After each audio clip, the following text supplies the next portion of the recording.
Fernand, Moraima y Juan Carlos. Hola, Puerto Rico, ¿qué tal? Buenos días. Las 6:08 en la mañana de este miércoles, mitad de semana.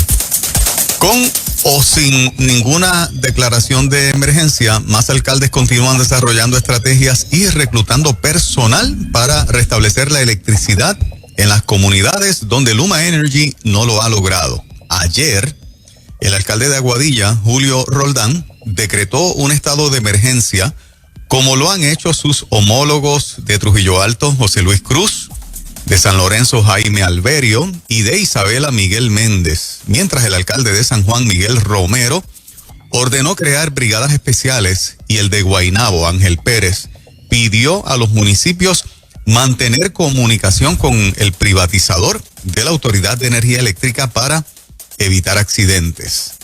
Si los ayuntamientos pueden intervenir en la propiedad de la AEE, ahora bajo la jurisdicción de Luma, es un debate que apenas comienza y algunos legisladores plantean que hay lagunas legales que permiten esa posibilidad. El presidente de la Comisión de Energía de la Cámara de Representantes, Luis Raúl Torres, expresó al vocero que evalúa si es necesario radicar legislación para que los alcaldes puedan reparar las averías. Bueno, ¿vieron lo que dijo la Asociación de Peritos Electricistas de Puerto Rico? No lo vi. No, yo no. Levantaron bandera y dijeron, no se metan en eso es peligroso.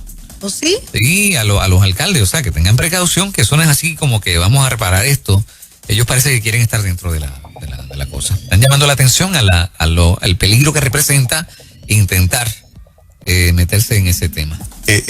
La defensa de los alcaldes ha sido que lo están haciendo precisamente con peritos electricistas, algunos de ellos, y otros celadores que eran empleados de la Autoridad de Energía Eléctrica, y ese expertise, ese personal, que obviamente ya no está como empleado de la autoridad, retirado, pero son las fuentes que ellos están utilizando para evitar eso. ¿Verdad? Es la promoción que todos los alcaldes están haciendo. Sería como una respuesta a eso que acaba de decir el Colegio de Peritos Electricistas de Puerto Rico. Bueno, hablando de electricidad, hace un ratito un pana que es de Bayamón, salía de Río Hondo hacia San Juan, vio todo ese tramo de Río Hondo y del pueblo de Bayamón totalmente apagado. Rayo, ¿en serio? Por lo menos, al menos una hora atrás, sí. A mí me llama la atención, no sé si ustedes lo han pensado, sí, que demasiados pueblos tienen averías significativas y antes no pasaba de esa manera. Por tantos días, tantos pueblos.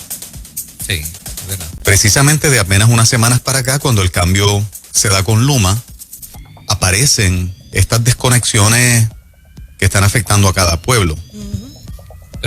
Por lo menos de lo que nos han informado siempre.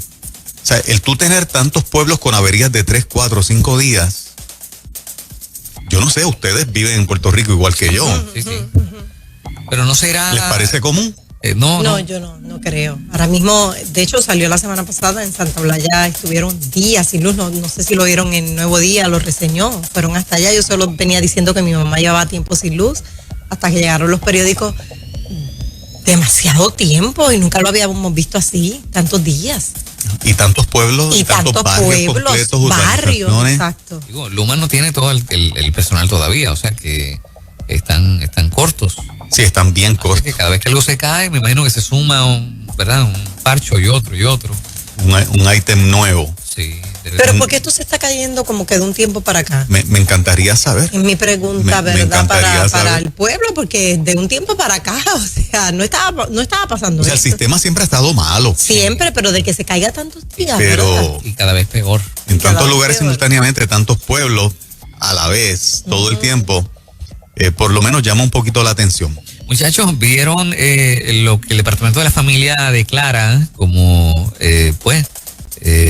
un asunto crítico: 6.221 referidos de maltrato a menores en lo que va del año.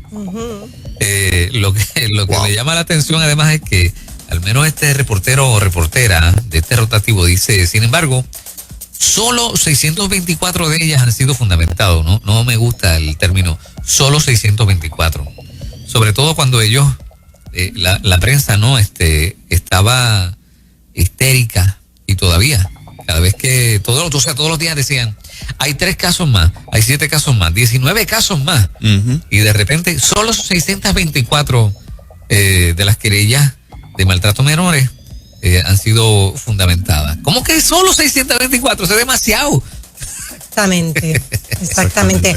A raíz de eso se ordena una investigación sobre el maltrato infantil. A raíz de eso pues va a comenzar una, ¿verdad?, investigación, dice el reportaje, en la que incluye el manejo de las denuncias y los servicios para las víctimas del departamento. Aparentemente hubo denuncias durante la pandemia que no se trabajaron, pero todavía estamos en la pandemia, pero al principio no sé si era por temor a llegar o no sé qué. Pero hubo casos que no se trabajaron y los números también se dice, ¿verdad?, alegadamente, que estaban manipulados, que son más. Sí. Así que para mí no son solo 624, escandalosamente son 624 casos de fundamentados de maltrato y los que no se conocen en lo que va del año. O sea... Y 6.221 referidos. Sí, exactamente. Lo que dijiste al principio. Exactamente, que uno no sabe entonces el restante. Exacto. De los 5,000 y pico de otros casos donde haya maltrato y no se pudo fundamentar. O sea, no quiere decir que ahí no hay un problema. Lo que quiere decir es que no encontraron toda la prueba para llevar un caso. Ok. Estoy de acuerdo contigo en que haber puesto esa frase de solamente 624. Como si, bueno, miren, son poquitos, son 624. No. el que haya maltratado una mascota estuviese preso. Exactamente. Maltrataron 624 niños. Óyeme. Y no ha pasado nada. Solamente son 624. No. Y sabe Dios la categoría de ese maltrato. Sí. ¿Cómo fue ese maltrato? Maltrato, pero sabe Dios, ¿verdad?, la magnitud del maltrato, y se está tomando como menos solamente. Sí. Si nosotros no hacemos un reclamo de cómo se tratan a las mascotas versus los seres humanos, hay un millonario hindú que jugando, ¿verdad?, sabemos que jugando golf, le disparó unos perros que estaban cerca, que él se sintió amenazado y está preso. Sí. Maltratan a un niño, lo matan y no ha pasado nada. O sea, esta cuestión de yo no sé dónde salió a nivel político, a nivel de gobierno con las leyes, donde un perro, una mascota, y no estamos de acuerdo con el maltrato a animales, tiene 1,000,000 de veces más valor, y una acción del Estado inequívoca, inmediata, con consecuencias inmediatas. Si nosotros como sociedad no levantamos la voz, ¿quién lo va a hacer? Qué bien nos parece que metan a alguien preso porque maltrató a un perro, pero maltratan a un niño y no ha pasado absolutamente nada. De verdad que tenemos demasiado para mejorar. Ayer vi, no sé en qué terminó, pero ayer se informó de los 3 turistas que fueron reportados desaparecidos en el Yunque, en la tarde de ayer. Interesante que, ¿verdad?, estos datos preliminares suministrados por la oficina de prensa del negociado de la policía, los extraviados llegaron al Bosque Nacional El Yunque en Río Grande, pero según el sistema de rastreo de sus teléfonos celulares son ubicados en jurisdicción de Naguabo. Ok, no he visto que los hayan encontrado, no sé si ustedes han visto algo. Hasta ahora yo entiendo que no. Sigue, ¿verdad?, el estatus de desaparecidos para ellos. Ajá. No sé si tú escuchaste algo diferente, pero hasta ahora yo no he escuchado que los hayan encontrado. Esperamos, ¿verdad?, alguien que sale de vacaciones, que visita un país como nosotros hacemos, de repente estás en, ¿verdad?, el Yunque es uno de los atractivos principales para los turistas. Que de repente tengas ese mal rato y te pierdas. Eso debe ser horrible. Debe ser una cosa, pero horripilante. Y peor aún pasar la noche con un menor. Exactamente. En medio del monte. El monte está lleno de cantidad de animales. O sea, el asunto es que los sonidos a los que tú no estás acostumbrado, eso te puede volver loco, tú sabes. Tú no vas a dormir, punto. Y mucho menos si andas con un hijo. Y, oye, suena bien desagradable, pero en el monte hay ratas, ratones, de todo tipo de alimaña. Bueno, que salen en la noche a buscar su comida y su cosa, y es peligroso también. Y si es por falta de advertencia o de vigilancia, ¿verdad? Debería, entonces, no sé por la razón por la que fue. Si fueron advertidos y aún así no siguieron las normas, o si no había la vigilancia suficiente. Pero muchas veces las personas son advertidas, pero aún así, yo creo que nosotros, aún conociendo el área... No, el puertorriqueño usualmente se pierde cada rato. Sí, claro. Son áreas que no conocemos mucho. Claro. Y yo creo que ese punto, yo creo que la rotulación está. En estos días vi el reportaje de los que se están ahogando, porque hay corrientes submarinas y los nadadores no hacen caso, son particularmente turistas. Y están ahogándose mucho turista que viene aquí porque se le advierte mediante rótulos que hay corrientes submarinas, no hacen caso, se meten y terminan ahogándose. Sí, triste. Que yo creo que en eso pues hay que enfatizarle al turista, mira, esos rótulos no son adorno. Conocemos nuestras costas, conocemos nuestras playas, si es peligroso, no lo hagas, o sea, no te vayas hacia lo hondo. Mira, nos informan que anoche los encontraron. Anoche tardecito los encontraron. Qué bien. Y que gracias por la información a los que están escribiendo. Mira, hace un par de semanas llegaron unas chicas mexicanas a la finca, un día de semana, y andaban buscando sitio para caminar. Ajá. Porque es que la gente es atrevida. Entonces me preguntan, me dicen que hay un sitio que se llama el Cañón San Cristóbal. Yo le digo, no se vaya para allá sola, ustedes dos solas, y mucho menos con estas chancletas que andan. Eso es peligroso. De verdad, no, ok, está bien. Bueno, la cosa es, pasó un cuento algo corto, que a las 2 o 3 horas regresaron a la finca, o al otro día, fuimos al Cañón San Cristóbal. ¿Y quién les acompañó? No, nadie, nos metimos, vimos que había un portón abierto y entramos por ahí. O sea, la gente se busca las cosas. Sí. Y se les advierte. Oye, al monte y al mar, téngale respeto, ¿sabes? Sí. Y máxime si se lo advierten. O sea, correcto. Sí. Lo haga. Yo he visto gente bañándose en la playa, ¿verdad? Que no es para bañarse, esa parte no es para bañarse. Y entonces yo digo, pero si es que lo dice bien, claro, hasta inclusive hay hasta un portón. Pero como quiera. Muchachos, no sé si vieron la escasez de guardias penales, todavía continúan, ¿verdad?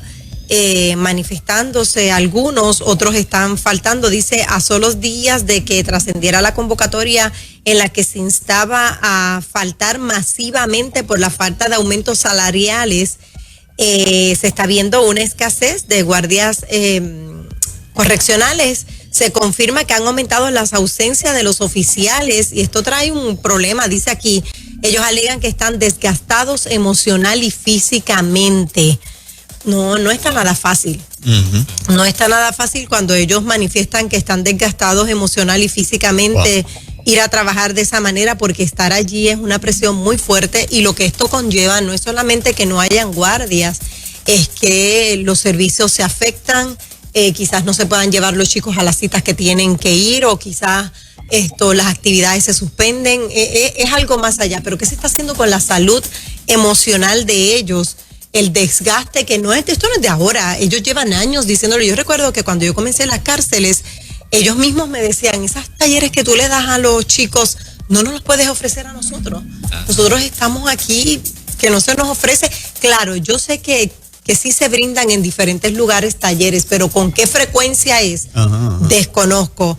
Así que desde el miércoles para acá se dice que los muchachos han manifestado estar cansados, no se les está honrando lo que se le puede agotar de sus vacaciones, exceso de vacaciones de enfermedad, pues por eso mismo, por la escasez de gente que hay. Tremenda situación. Tremenda situación, porque necesitamos esa vigilancia. Sí, totalmente. Y es injusto que porque haya escasez de personal, los que quedan tengan el doble de trabajo, a veces casi el triple de trabajo. Ya ahí es una situación donde el departamento tiene que tomar cartas en el asunto. Se convierten los que se quedan en esclavos, ¿no? Es casi como una esclavitud. Eso mismo dice que se están quejando del exceso de trabajo, porque probablemente tienen que doblar puntos, turnos y demás. Triste. Ahí tienes, por ejemplo, una carga emocional sobre una persona que tal vez explota en la casa. Y ahí entonces, exactamente. ¿ves? Entonces, pues hay que atender estas cosas. Totalmente. Se dice que en la máxima de Ponce se está doblando de 11 a 15 guardias por turno. Doblando por turno.